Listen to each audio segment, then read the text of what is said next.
Next time যদি আবার অন্য কোনো মেয়ের উপর গল্প লিখেছো তাহলে এক ঘুষিতে নাক ফাটিয়ে দেব। ফুরফুরে আবহাওয়াতে হঠাৎ কালবৈশাখীর ঝড় উঠতে শুরু করলো। এক মুহূর্তে সেই ছটপটে চোখগুলোর মধ্যে কোথা থেকে যেন উল্কাপাত হতে শুরু করলো। আমি জিজ্ঞেস করলাম, দেবী কি হয়েছে? আমার কথার উত্তরে সে কোনো জবাব দিল না। আর সেই চোখের দৃষ্টি এমনই যেন মনে হলো গ্রিক পুরাণ মতে দেবী মেডুসা, যার চোখের দিকে একবার তাকালে চিরতরে পাথরের মূর্তি হয়ে যায় মানুষ।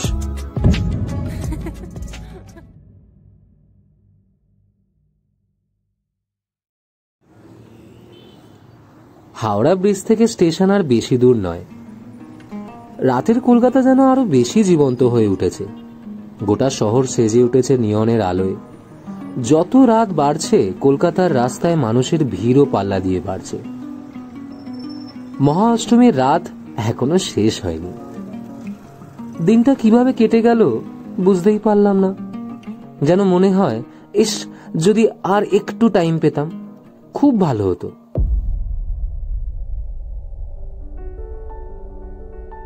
দেবীকে স্টেশনে ছেড়ে ফিরে আসতে একদমই ইচ্ছে করছিল না। ব্রিজের উপর দাঁড়িয়ে করুণ চোখে শুধু ওর দিকে তাকিয়ে আছি। মেয়েটা সত্যি বুদ্ধিমতী, আমার মনের অবস্থা খুব ভালো করেই বুঝতে পেরেছিল। হঠাৎ আমার ঘোর কাটিয়ে সে কোনো এক মন্ত্র বলে একটা সাদা রঙের ফুল বার করে আমার হাতে দিয়ে বলল, এই ফুল তোমায় দিলাম, এটা সাবধানে রাখবে, জল দিতে লাগবে না। আমি চাই এই ফুলটা পুরানো হোক। ফুলটা যখন শুকিয়ে যাবে, তার কুড়ি থেকে পাপড়িগুলো যখন খুলে বেরিয়ে যেতে থাকবে, তখনও যেন তুমি সেটাকে আগলে রাখবে। কেন বলো তো? আমি চাই আমাদের এই সম্পর্কটা এই ফুলটার মতোই পুরানো হোক। সম্পর্ক যত পুরনো হবে আমরা ততই সেটা সামলে রাখবো। যখন আমি তোমার পাশে থাকতে পারবো না, যখন আমাকে খুব মনে পড়বে, তুমি এই ফুলটাকে সব কথা জানাবে। তুমি দেখবে আমি ঠিক খবর পেয়ে যাব। বাবান, আমি তো তোমারই দেবী, আমি দূরে থাকলেও সব খবর পাবো।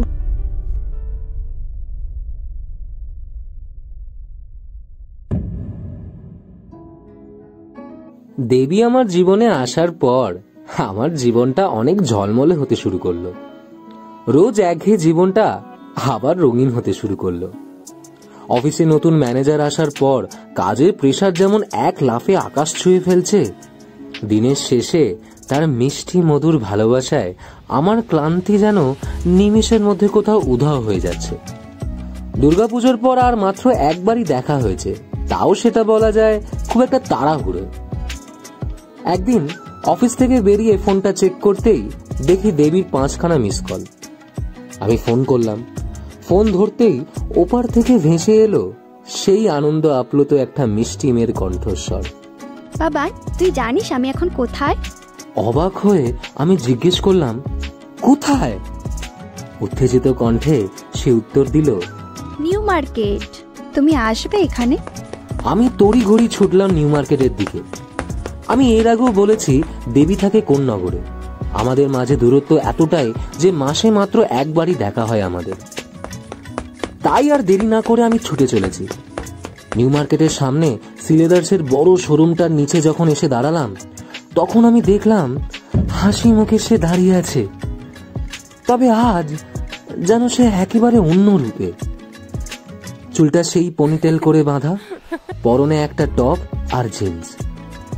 এর আগে শুনেছিলাম নারীর বিভিন্ন রূপের ব্যাপারে, আজ যেন সরাসরি তার উদাহরণ পাচ্ছি। ছটফটে দুটি চোখ, মুখে এক গাল হাসি নিয়ে আমার দিকে যেন ছুটতে আসছে। ছুটে এসে আমাকে জড়িয়ে ধরতেই যাবে, ঠিক এমন সময় তার পিছন থেকে এক ভারী পুরুষালী কণ্ঠে কেউ যেন তাকে আমার কাছে আসার আগেই আটকে দিল। আমি সেই দিকেই তাকাতে দেবী বলল, আমার দাদা। আমি দেখলাম দুই হাতে বেশ কিছু শপিং ব্যাগ নিয়ে সেই ছেলেটা এবার ধীরে ধীরে আমার দিকে এগিয়ে আসছে। সুগঠিত চেহারা, গায়ের রং ফর্সা না হলেও কালো বলা যায় না, কপালে ভাঁজ। তার ভ্রু কুঁচকে আমার দিকে কিছুক্ষণ তাকিয়ে শুধু একটি প্রশ্ন করেছিল তিনি, তুমি বাবান? ঘাড় বেঁকিয়ে হ্যাঁ বাচক উত্তর দেওয়ার সাহসও কখন জানি না অজান্তেই উবে গেছিল।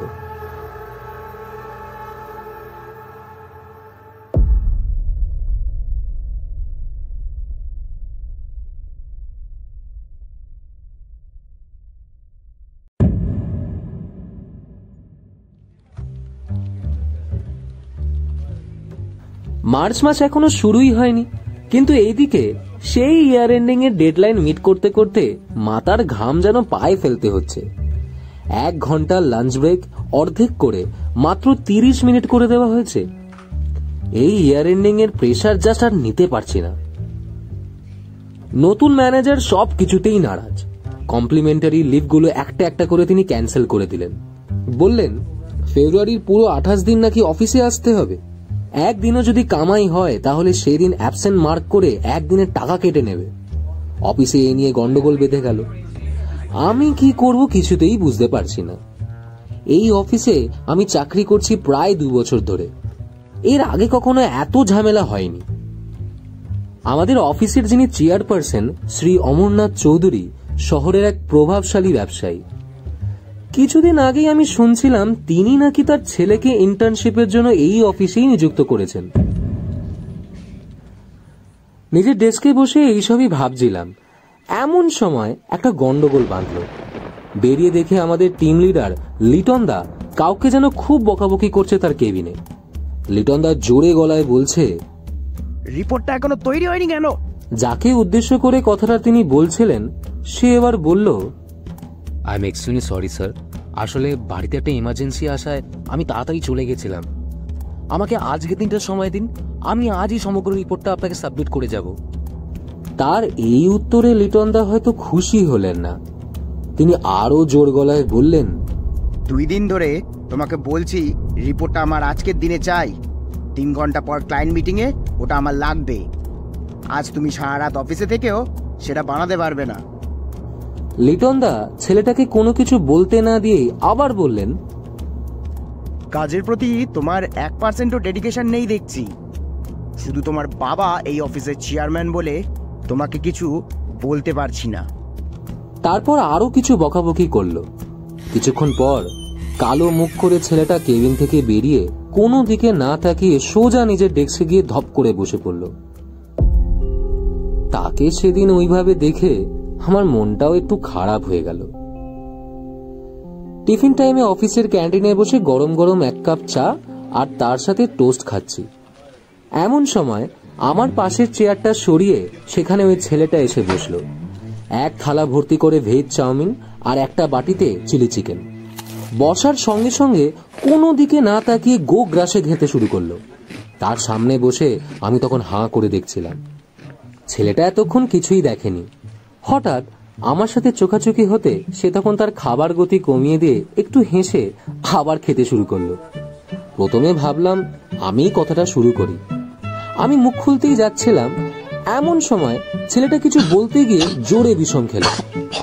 নিমিষের মধ্যে তার চোখ লাল হয়ে গেল। আমি তড়ি ঘড়ি 1 বোতল জল নিয়ে এসে তার সামনে এগিয়ে দিলাম। জলটা খেয়ে একটা দীর্ঘ নিঃশ্বাস ফেলে আমার কাঁধে হাত রেখে বলল, হ্যাঁ বন্ধু, আজ খুব জোরে বাঁচালে। ওহ, দম বন্ধ হয়ে যাচ্ছিল আর কিছুক্ষণ হলে। আমি বললাম, হ্যাঁ তো তোমাকে কে বলেছে এইভাবে রাহুর মতো খেতে? ধীরে সুস্থ তো খেলেই হতো।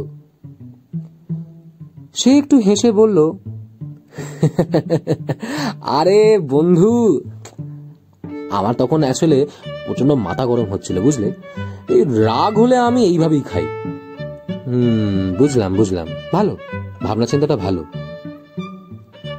এই বলে আমি আবার আমার টোস্ট আর চায়ের দিকে কনসেন্ট্রেট করলাম। ছেলেটা এবার একটু হাসি মুখে বলল, আসলে কি বলতো, কেউ যদি আমার সাথে খারাপ ব্যবহার করে মনে হয় শালাকে মেরে মাটিতে পুঁতে দিই। আমার বাবাও আমার কথা অগ্রাহ্য করে। তারপর দীর্ঘ নিঃশ্বাস ফেলে বলল, কি আর করবো ভাই, হতে চেয়েছিলাম অন্য কিছু আর আমাকে বানাচ্ছে ওরা আরেক কিছু। ছেলেটার মুখে তার বাবার কথা শুনে একটু অবাক হলাম।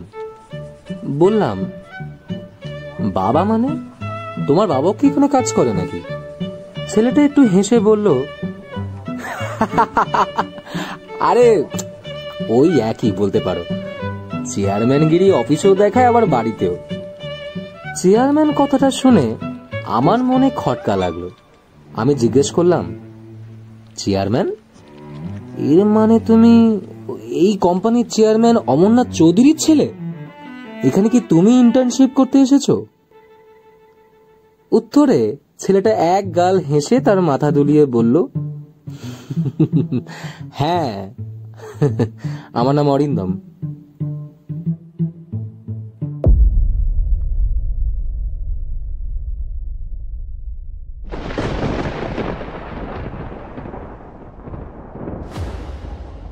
সেই দিন অফিসে লাঞ্চের পর আবার গন্ডগোল শুরু হলো। কোনো কিছু নিয়ে লিটনদা আর অরিন্দমদার মধ্যে খুব তর্কাতর্কি হচ্ছে। লিটনদা খুবই চেল্লাচ্ছে তার উপরে। উত্তরে আজ অরিন্দম খুব জোরে কথা বলছে।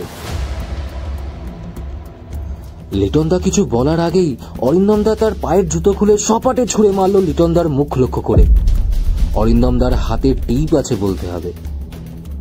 জুতোর ডগাটা সজোরে লাগলো লিটনদার ঠোঁটে, আর সঙ্গে সঙ্গে তার ঠোঁট কেটে রক্ত বের হতে শুরু করলো। বিস্ময়ের চোখে সকলে তাকিয়ে আছে অরিন্দমদার দিকে। রণমূর্তি ধারণ করে অরিন্দমদা তার দুই হাতের মধ্য আঙুল উঁচিয়ে তার উদ্দেশ্যে শুয়োরের বাচ্চা বলে তার জামার কলার থেকে অফিসের আইডেন্টি কার্ডটা ছুঁড়ে ফেলে দিল পাশে রাখা ডাস্টবিনে। তারপর হন হন করে কেবিন থেকে বেরিয়ে আসার সময় আমার দিকে তাকিয়ে বলল, বন্ধু, যদি ওরা তোমাকেও আটকাতে চায়, অফিস যদি ছাড়তেই হয়, তাহলে এইভাবেই বেরো। এই বলে সে মেন রোড দিয়ে বেরিয়ে গেল।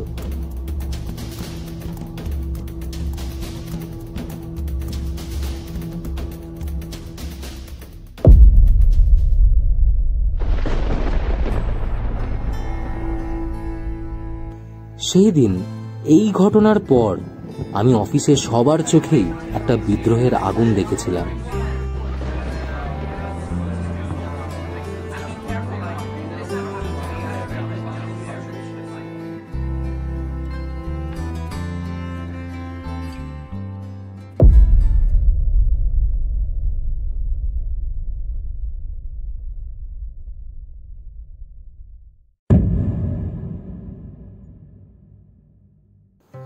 বসন্ত উৎসবের আর মাত্র 2 দিন বাকি।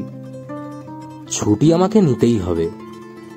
এই বছর প্রথম দেবীর সাথে দোল খেলবো। দিদির বিয়ে হয়ে গেছে, আমার বোনও ওর বন্ধুর বাড়ি চলে যাবে দোল খেলতে। বলতে গেলে আমি কোথাও যেতে পারছি না এই ঘাটের মরা অফিসের জন্য। আমার ইউটিউব চ্যানেলের সাথে সাথে আমি টিএস ক্রিয়েশন বলে একটা ফেসবুক কালচারাল পেজের সাথেও যুক্ত আছি কয়েক মাস হলো। সেই পেজের হেড সুমন আমার অনেক দিনের পুরনো বন্ধু। শুনলাম তারাও নাকি প্রতি বছর বসন্ত উৎসব আয়োজন করে ওদের পেজের পক্ষ থেকে। এই বছরও নাকি খুব ধুমধাম করে বসন্ত উৎসব আয়োজন করা হবে। যাক, একটা সুখবর পেলাম তাহলে। রাতের বেলায় এই ব্যাপারটা দেবীকে জানাতে সেও এক পায়ে রাজি হয়ে গেল। বলল, আমিও আসছি, দেখা হবে। কতদিন পর ওর সাথে দেখা হবে এটা ভেবেই যেন মনটা কেমন নেচে উঠছে।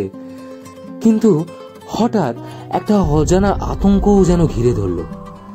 অফিস আমায় ছুটি দেবে তো?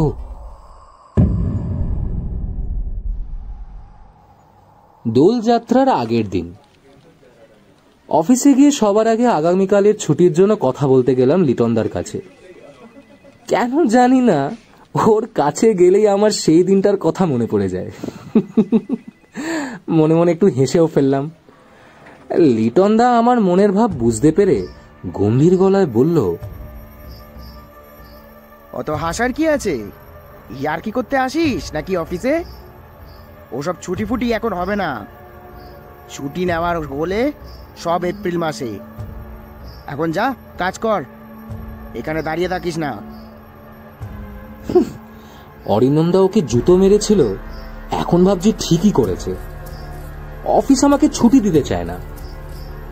ওরা তখন আমার টার্গেট আরো বাড়িয়ে দিল, যেটা একদিনের মধ্যে কমপ্লিট করা নেক্সট টু ইম্পসিবল। যাতে আমি পরের দিন ছুটি না নিতে পারি তার জন্য এই প্ল্যানিং। মাথাটা জাস্ট গরম হয়ে গেল। হঠাৎ আমার মনে পড়ে গেল সেই দিনের অরিন্দমদার সেই কথাগুলো। বন্ধু, যদি ওরা তোমাকেও আটকাতে চায়, অফিস যদি ছাড়তেই হয়, তাহলে এইভাবেই বেরো। আমি ঠিক করলাম যে করেই হোক ছুটি আমি নেবই। যদি উপায়টা অরিন্দমদার মতো হয় তাহলেও ক্ষতি নেই, কাল আমি ছুটি নেবই।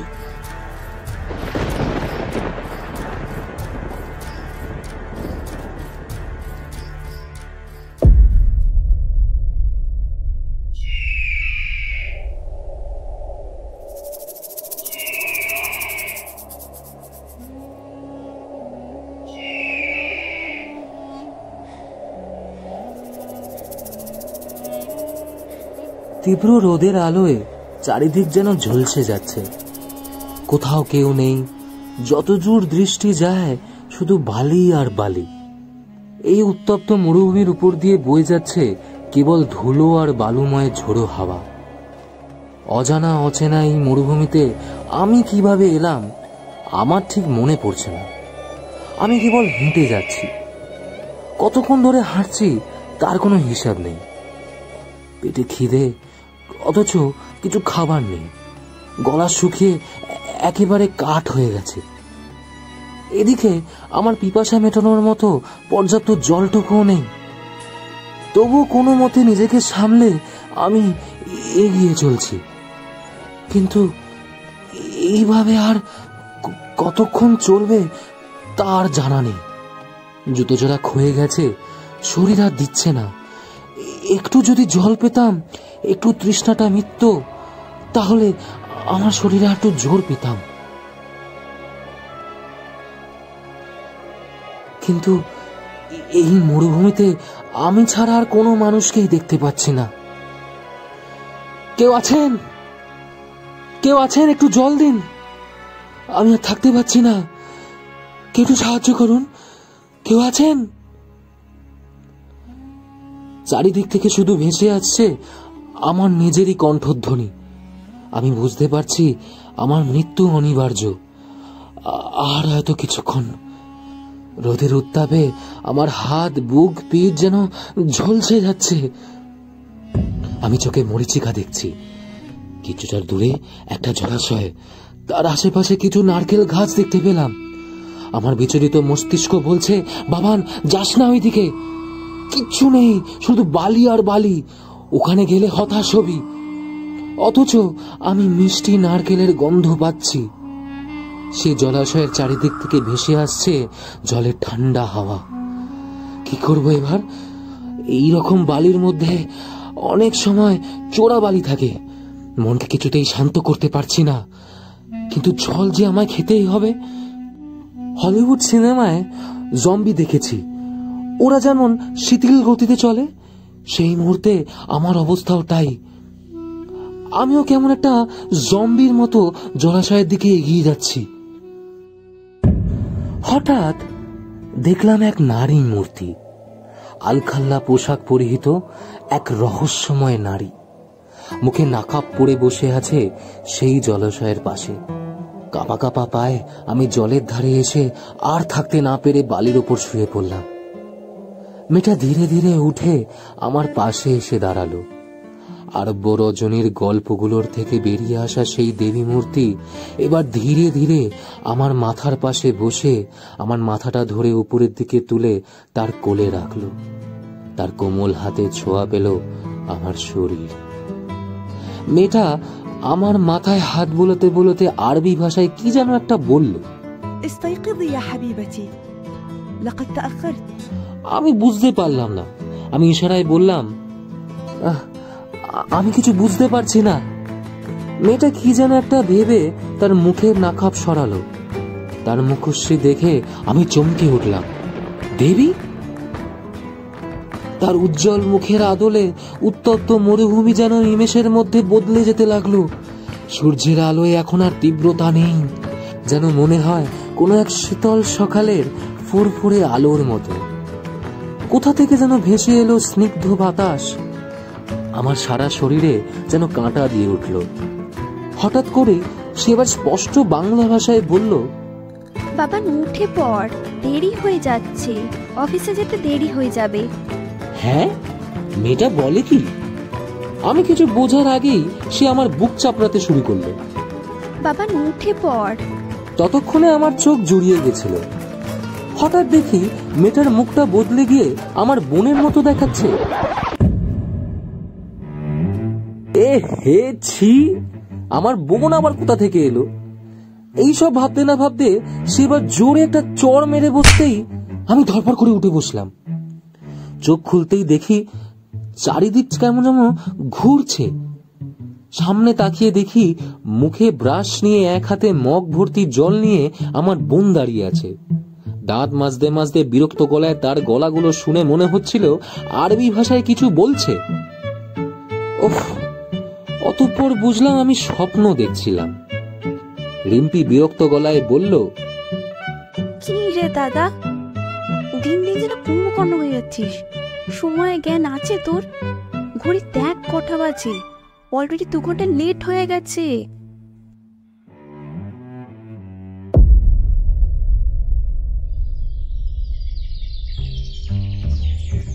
এই রে, আজও ঘুম থেকে উঠতে দেরি হয়ে গেছে। আমি তড়ি ঘড়ি বিছানা থেকে নেমে ফ্রেশ হতে যাচ্ছি, এমন সময় মোবাইলে একটা নোটিফিকেশন এলো। দেখলাম দেবী মেসেজ করেছে, আমি আসছি 2 ঘন্টার মধ্যে, তৈরি থেকো। প্ল্যান অনুযায়ী 2 ঘন্টা লেট। মাথায় যেন বাজ ভেঙে পড়ল। এদিকে আমার কিছু করাই হয়নি। শেভ করে স্নান করতে আরো 1 ঘন্টা লাগলো। ফোনে নোটিফিকেশন এলো, আমি বেরিয়ে পড়েছি। যেমন তেমন ভাবে রেডি হয়ে আমি বাস স্ট্যান্ড থেকে লেক গার্ডেন্সের বাসে উঠলাম। রাতের ঘুম এখনো চোখে লেগে আছে। বাসের ঝাঁকুনিতে ঘুম যেন জড়িয়ে আসছে। এরই মাঝে অফিস থেকে লিটনদার 4টে মিস কল। আমি অফিসের সব নাম্বার ব্ল্যাকলিস্ট করে রেখেছি। ঘুমের ঘোরে কখন জানি না আমি স্বপ্ন দেখছি। সেই প্রথম অষ্টমীর সকাল, হাওড়া স্টেশনের সামনে দাঁড়িয়ে আছি। চারিদিকে পুজোর গন্ধ। সামনে ফিরে দেখি মিষ্টি হাসি মুখ করে সে দাঁড়িয়ে আছে। বরাবরই আমি ওকে নীল রঙের শাড়ি পরে আমার সামনে আসতে ভেবেছি। নীল রং আমার ভীষণ প্রিয়, কিন্তু আজ তাকে আরো বেশি সুন্দর দেখাচ্ছে এই কালো রঙের বেনারসি শাড়িতে। হঠাৎ ঘোরটা কেটে গেল। চোখ খুলে দেখলাম লেক গার্ডেন্সে পৌঁছে গেছি। স্পোর্টিং ক্লাবের মাঠে বসন্ত উৎসব আয়োজন করা হয়েছে। রাস্তায় রাস্তায় ইতিমধ্যে রং খেলা শুরু হয়ে গেছে। ক্লাবের মাঠে ঢুকতেই এক এক করে টিএস ক্রিয়েশনের পেজের সকলের সাথে পরিচয় করলাম। এতদিন ধরে এই গ্রুপটার সাথে জড়িয়ে আছি, এইদিকেই প্রথমবার সবার সাথে সামনাসামনি আলাপ করার সুযোগ হলো। এত ভিড়ের মধ্যেও আমি যাকে খুঁজছি, আমি তাকে কোথাও খুঁজে পাচ্ছি না। ওহো, প্রকৃতি কত নিষ্ঠুর! আমি মনে মনে ভাবলাম, যাকে দেখতে চাইছি, যার ছোঁয়া পেতে চাইছি, যার ওই মায়াবী দুটো চোখ বাস্তবে অনুভব করতে চাইছি, এই নিষ্ঠুর প্রকৃতি আমায় যেতে দিচ্ছে না। এর ফলে তাকে কাছে পাওয়ার ইচ্ছেটা তীব্র থেকে তীব্রতর হয়ে যাচ্ছে। এইবার আর সামলানো যাচ্ছে না। ফোনটা বার করে কল করলাম, কিন্তু ফোনটা রিং হয়ে কেটে গেল। মনে ভয় হলো, ও ঠিকমতো রাস্তা চিনে আসতে পেরেছে তো? কি করব কিছুতেই বুঝতে পারছি না। আমি সুমনকে দেখে বললাম ব্যাপারটা। সেও বলল সেও নাকি দেখেনি। আমার হৃদগতি যেন বেড়ে চলেছে। এমন সময় হঠাৎ পেছন থেকে বিশাল এসে বলল, বাবান্দা, কেউ তোমাকে খুঁজছে, এই স্টেজের পাশে দাঁড়িয়ে আছে, তাড়াতাড়ি চলো। বিশালের কথা শুনে আমি আর 1 মিনিটও সময় নষ্ট না করে স্টেজের দিকে এগিয়ে চললাম। কিন্তু কিছুটা এগিয়ে আমি থমকে দাঁড়িয়ে গেলাম। আমার যেন মনে হচ্ছে কোথা থেকে একটা ঝোড়ো হাওয়া বয়ে গেল। চারিদিকে আবিরের ঝড়ের মধ্যে দেবী দাঁড়িয়ে আছে। সাদা রঙের কুর্তি পরে, পিঠ অব্দি লম্বা ঘন কালো চুলে বিনুনি করে বাঁধা। এত দূর থেকেও আমি ওর হৃদগতি স্পষ্ট বুঝতে পারছি। 1000 ঘোড়া লাগামহীন হয়ে যেন ছুটে চলেছে, ঠিক আবার যেন আমাদের আশেপাশের সময় থমকে গেছে। চলমান শুধু আমরা দুটি পানি। দ্বিতীয়বারের মতো 2 জোড়া চোখ আবার এক হলো। আমার দুটি হাত যেন আবার আপনা থেকেই মেলে উঠতে থাকলো। ক্ষণিকের স্তব্ধতা, তারপর দেখি মেয়েটা ছুটে আসছে। আমার হৃদগতি আরো বেড়ে গেল।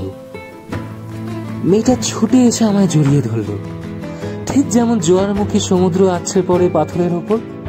আর ঠিক এইভাবেই আমি দ্বিতীয়বারের মতো তার ছোঁয়া পেলাম। পাশে রাখা আবিরের প্যাকেট থেকে লাল রঙের আবির মাখিয়ে দিলাম তার গালে। সে এক রহস্যময় নারী, সে আমারই দেবী।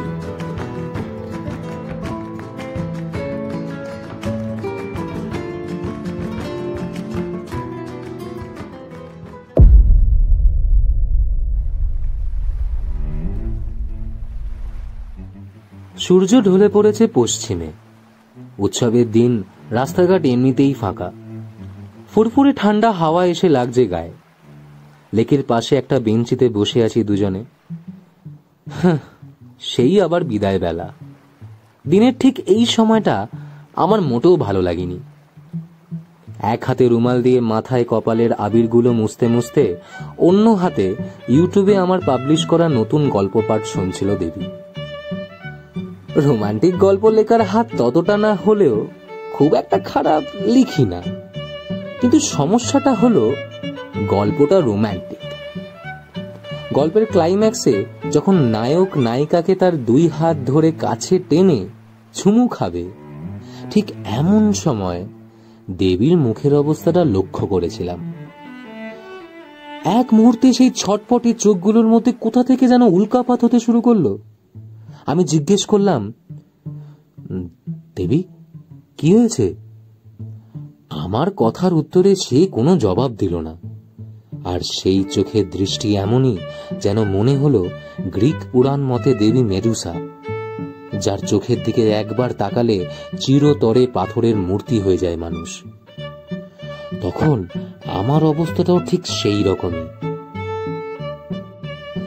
কিছুক্ষণ চুপ করে সে বলল, নেক্সট টাইম যদি আবার অন্য কোনো মেয়ের উপর গল্প লিখেছো, তাহলে এক ঘুষিতে নাক ফাটিয়ে দেব। বাবারে, আমি উত্তর দিলাম, দেবী আমার নাকটা তো আগে থেকেই ভাঙা। দেবী মুচকি হেসে বলল, আজকের মতো ছেড়ে দিলাম, বাচ্চা ছেলে। তবে আমি সবাইকে বলে দেব, তুমি আমার ডায়লগগুলো চুরি করে তোমার গল্পে ব্যবহার করো। এর জন্য তোমাকে 2 লক্ষ টাকা আর সারা জীবন দেখা হওয়া মাত্রই চুমু খাওয়ারও জরিমানা দিতে হবে। তারপর কপালে একটা আলতো চুমু খেয়ে বলল, বাবা, আমি হলাম তোমার লেডি লাক। যাক বাবা, আমি ভাবলাম কি না কি।